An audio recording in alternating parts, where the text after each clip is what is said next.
Today this address will be without greetings. I do not want any extra words. Presidents do not usually record addresses like this. But today I have to say just that. After what was revealed in Bucha and our other cities the occupiers were expelled from.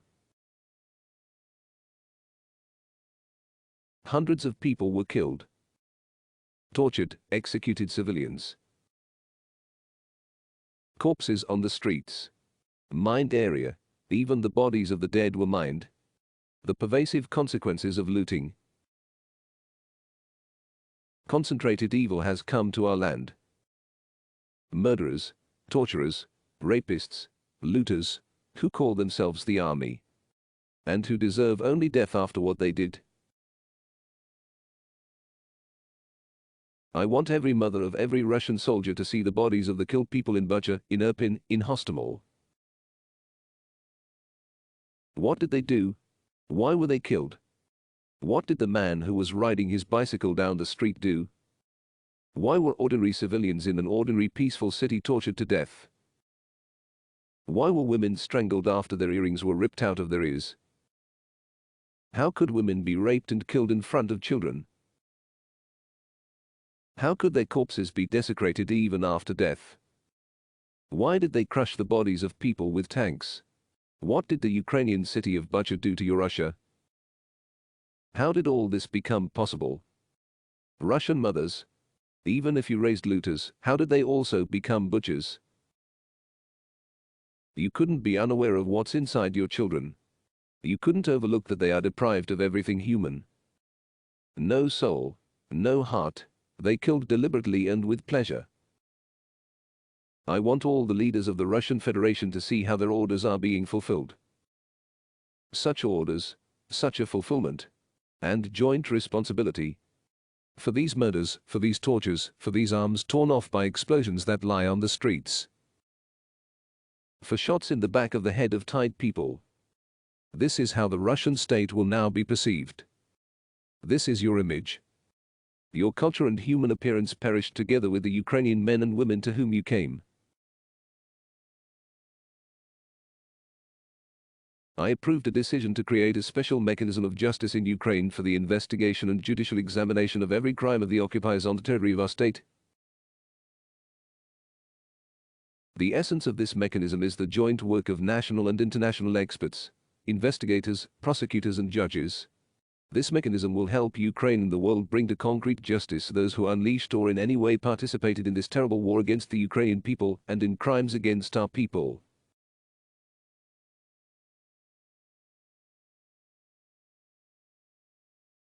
The Ministry of Foreign Affairs, the Office of the Prosecutor General, the National Police, the Security Service, the Intelligence Service and other structures within their competence must make every effort to ensure that the mechanism is operational immediately.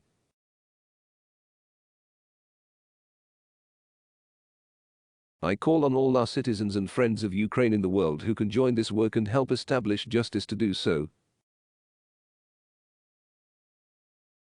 The world has already seen many war crimes, at different times, on different continents, but it is time to do everything possible to make the war crimes of the Russian military the last manifestation of such evil on earth.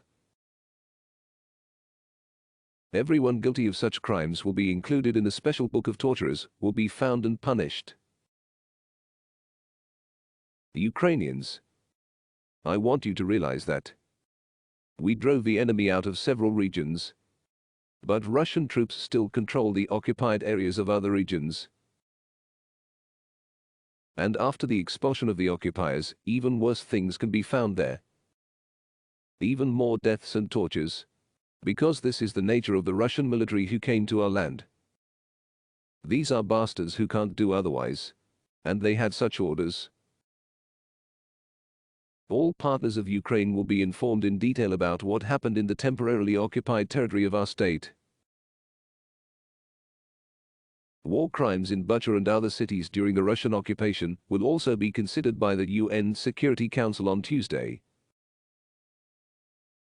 There will definitely be a new package of sanctions against Russia. But I'm sure that's not enough. More conclusions are needed. Not only about Russia, but also about the political behavior that actually allowed this evil to come to our land. Today is the 14th anniversary of the NATO summit in Bucharest. Then there was a chance to take Ukraine out of the grey zone in Eastern Europe, out of the grey zone between NATO and Russia, out of the grey zone in which Moscow thinks they are allowed everything, even the most dreadful war crimes. Under optimistic diplomatic statements that Ukraine could become a member of NATO, then, in 2008, refusal to accept Ukraine into the alliance was hidden.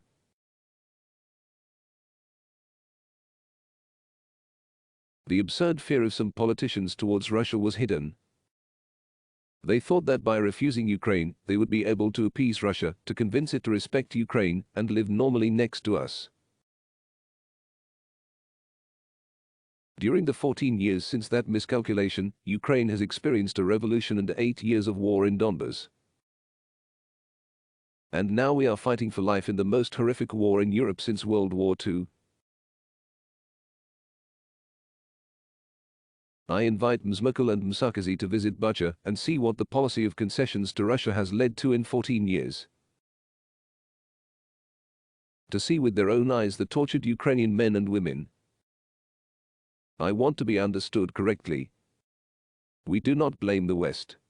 We do not blame anyone but the specific Russian military who did this against our people. And those who gave them orders. But we have the right to talk about indecision.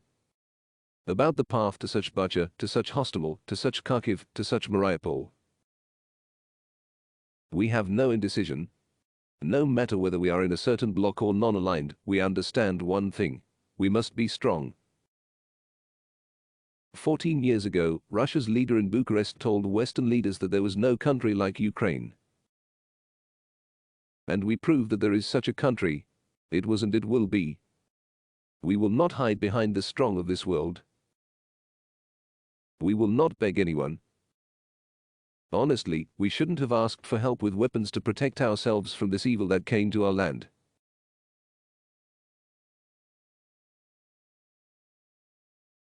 All the necessary weapons should have been given to us anyway without requests. Because they themselves realized what evil had come and what it had brought with it. We see what's at stake in this war. We see what we are defending. There are standards of the Ukrainian army, moral and professional. And it is not our army that has to adjust now. These are many other armies that should learn from our military. And there are standards of the Ukrainian people. And there are standards of the Russian occupiers. This is good and evil. This is Europe and a black hole that wants to tear it all apart and absorb.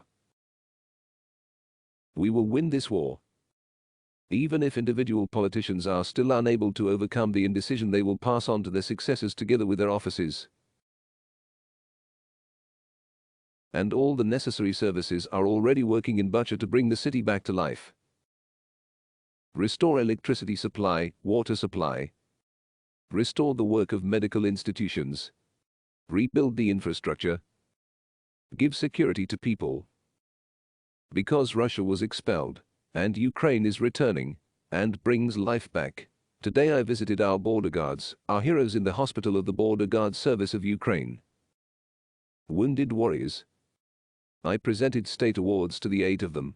I also awarded the orthopedist traumatologist medical service officer who is a leading military traumatologist in Ukraine and has already saved many Ukrainian defenders. In total, 41 border guards received state awards under this decree. It was the servicemen of the State Border Guard Service who first met the occupiers with fire when they went on the offensive on February the 24th. Now our boys and girls are returning to the state border as we expel the occupiers. I am sure the time will come and the whole line of the state border of Ukraine will be restored. And for this to happen sooner, we must all be focused, ready to boldly face evil and respond to every criminal act against Ukraine, against our people, against our freedom.